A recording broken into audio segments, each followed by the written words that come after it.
Hey everybody, Lex DeVille here, back for another lesson. In this one, we're going to be talking about what the client needs from your proposal.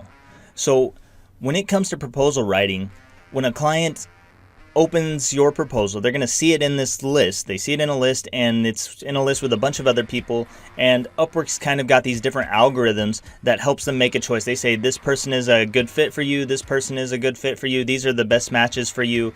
Usually, that stuff is all wrong. In my experience as a client, those things are usually wrong. The people that Upwork thinks are a best match for me usually aren't. So what happens as a result of that is I, as a client, I go ahead and read every single proposal, and I'm looking for certain things, just like every other client is. So this is both my experience as a client and my experience sending proposals to clients. There are 3 simple things that clients are looking for that if you meet these 3 criteria, you're going to get a response. You're going to you're going to establish the basis for a relationship with the client. So what are those 3 things? The 3 things are competence, confidence, and comfort. So 3 things the client needs. They need to feel like you are competent. That is going to lead to them being confident in you that you can get the job done, which leads to 3, comfort, them being comfortable working with you, moving forward with you to take that next step. So let's talk about how to establish these 3 things. The competence part is the first one. Before anything else happens, it doesn't matter if they feel comfortable with you, because they're not going to feel comfortable with you if it's not clear that you are competent. And if they're not confident that you are competent, then they definitely won't feel comfortable and you won't get them to move forward. So where does competence come from?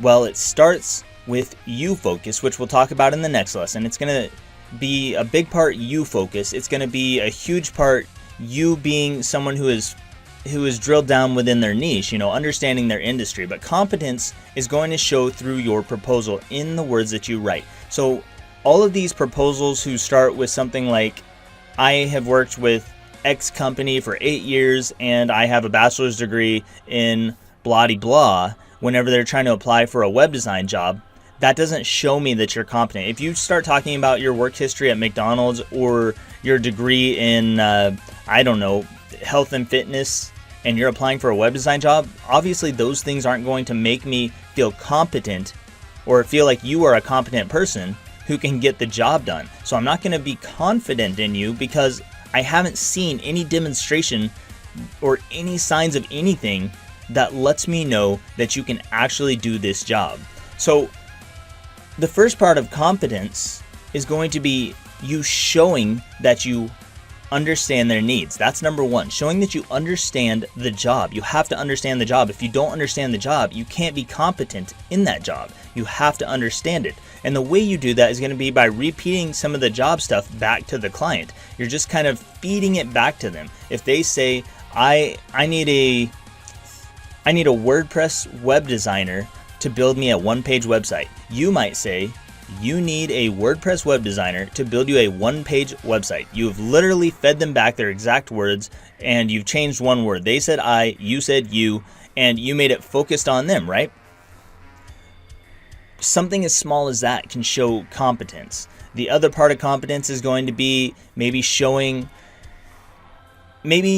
listing out some of the past clients you've worked with who are in related industries, or past work you've done that's in a related industry, or past results you've gotten within that industry or within a related industry. Everything you do has to relate to the job that you're applying for. This is part of building a custom tailored proposal.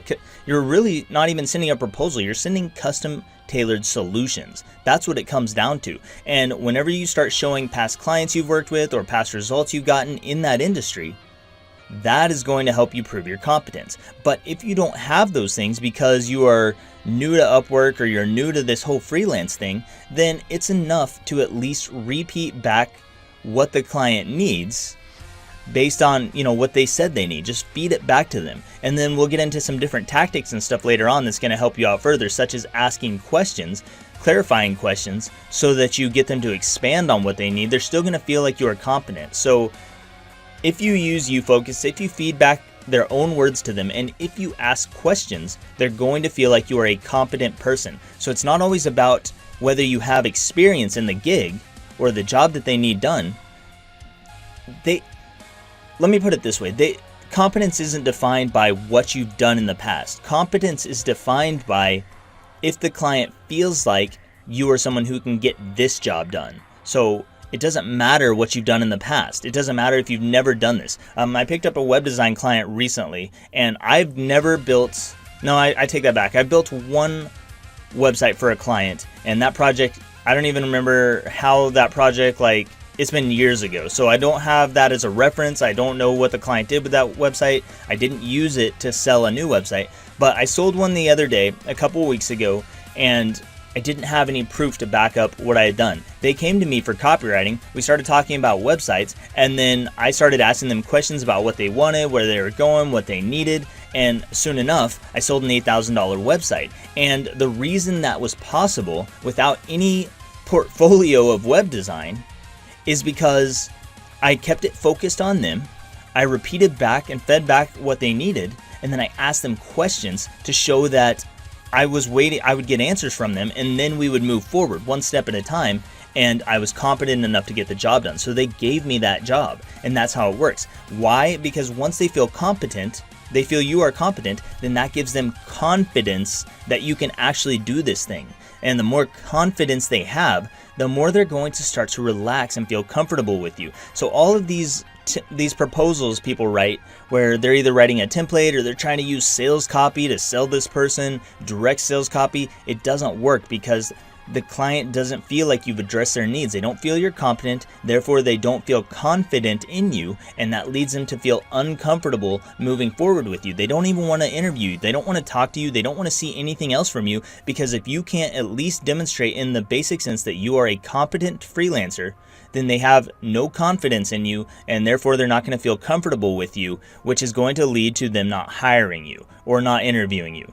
So that's what we're going to be establishing over the next several lessons. We're going to get into the influence and persuasion modules, where I'm actually going to break down some of this stuff for you with a lot of examples. We're going to get example centric, example heavy, and I'm going to show you different tactics, techniques, and just different cool things you can use that is going to help you prove your competence, so that they will feel confident in you, so that they will ultimately feel comfortable moving forward with you and taking that next step. That's all I've got for this one. Thank you so much for watching, and I'll see you in the next lesson.